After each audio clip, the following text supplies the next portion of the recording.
Hi, grade nines. We are going to talk about the first lesson in Unit 6, which should be review for a lot of you. We're going to talk about the parallel line theorems in geometry. So this deals with relationships when you have two parallel lines with another line going through them, which is called a transversal, and also some relationships with opposite angles and supplementary angles. So I'm going to take a look at that today. So our first example of one of the terms that happens when you have a transversal crossing two parallel lines is this pattern, which you've probably seen. If you've seen it, you've probably had it called the F pattern. Now, just to kind of review the terminology here, if you have parallel lines, the way that you can tell that two lines are parallel is that the math symbol for that is to draw a little arrow on both lines. That shows that those lines are parallel. Just like the little tick mark going across two lines shows that they're in equal length, arrows show that they are parallel or going in the same direction. And a transversal is a third line that would be going across those two lines, cutting through them. So this line here is the transversal. And these symbols here, the arrow symbols, mean parallel. So the first example of a parallel line theorem is dealing with corresponding angles. And like I said before, that's often called the F pattern. So we see that there's different ways to kind of create this F pattern, and these angles will be equal. So the angles formed by this inside here of both pieces of the F will be equal, whether that F is kind of the regular orientation of the letter or whether it's upside down like these ones, those two angles will be equal. If it's backwards like this one, these two angles will be equal, or if it's both upside down and backwards. So whatever kind of direction that F is pointing, the F finds the corresponding angles and those are equal. The next situation we get with a transversal is called alternate angles. And this is sometimes also called the Z pattern. You can use either word, alternate or Z pattern, when you are labeling your information. So here we see that we've kind of got a Z formed by highlighting this part of the transversal and this part of the two parallel lines. And here, this angle kind of inside the piece of the Z and this angle are equal angles. That's the same for this angle over here and this angle over here, even if the Z is backwards.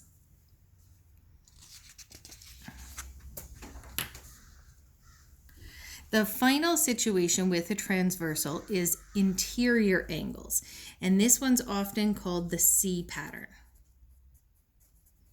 These letters can help you kind of highlight those angles and find them on your diagram. So with a C pattern, it's not actually equal. Like the other two, the alternate and corresponding angles were equal to each other, but a C pattern finds two angles that have a sum of 180. So here, this angle in here plus this angle equal 180 degrees. You can see from the diagram, those two angles are not going to equal each other. And likewise, going backwards on your C, these two angles here would also equal 180 degrees.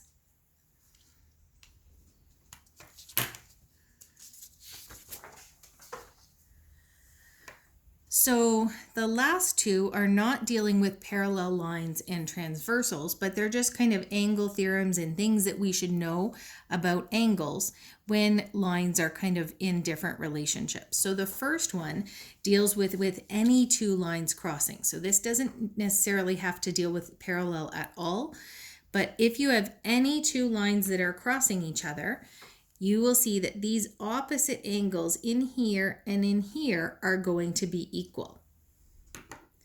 That's also true for the other opposite angles. So this angle would equal this angle here. So that, again, not necessarily for any particular parallel line situation, but any situation where you have two lines crossing. We are going to use the short form in this unit of OAT for opposite angle theorem, just so it's a little bit less for you guys to write out. The other common case is if two angles are sitting on a straight line, so they form 180 degrees. So opposite angles are equal. These ones are called supplementary angles, add to 180 degrees. Because these A and B angles are sitting on a straight line, I'm going to use the acronym SAT, Supplementary Angle Theorem. Supplementary is a word for angles that add up to 180, and complementary, sometimes people get those two mixed up, are angles that add up to 90. I'll just write that in the note.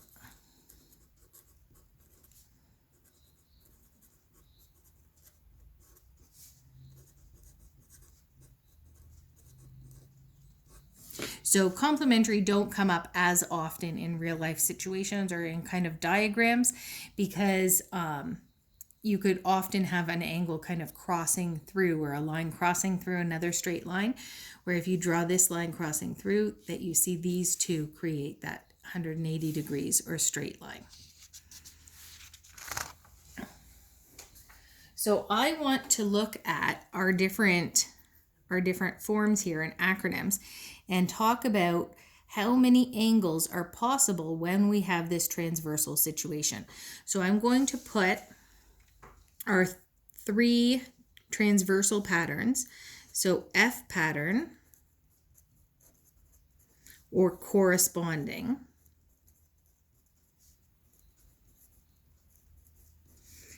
our Z pattern, which is alternating, or the C pattern, which is interior angles. We're also going to use the opposite angle theorem and the supplementary angle theorem. So these are the 5 things that we can use. And we're going to work on justifying our work to show how we know those things are true. So if I looked at the very first angle here, so we've got 8 different angles that are all labeled with different letters. I'm going to just highlight the A, just starting at the start of the alphabet. What do we know about another angle compared to angle A? So there's a few different things, and there's going to be actually lots of ways that we can look at this. I'm going to talk about each of these other 7 angles in terms of angle A, and we'll see how many different possible angles we have. So one thing that you guys might notice right away is that this angle C is opposite to it. Without even getting into the parallel line stuff, that's a pretty easy one to see right away. So I'm going to say angle C equals angle A because of the opposite angle theorem. So see how I'm putting in brackets there what my justification is for saying that those are equal. So I'm going to highlight C the same color just to give us some visual help. Now, what else do I know? I think that many of you guys might notice one of the letter patterns, a Z pattern, that tells us C and E are also equal. You could also do the F pattern with an upside down F saying E and A are equal, but I'll do the Z pattern. So I'll say angle E equals angle C because of the Z pattern. So you have to, for full marks, justify how you know that's true. And then I'm going to highlight angle E. The last one that's the same as these guys is going to be angle G. And this, again, we could get it a couple different ways. We could say G is opposite from E, which it is, or we could say I see G equals angle C because of the F pattern. So kind of a backwards F there. And I haven't used F pattern yet, so I think I'll do that.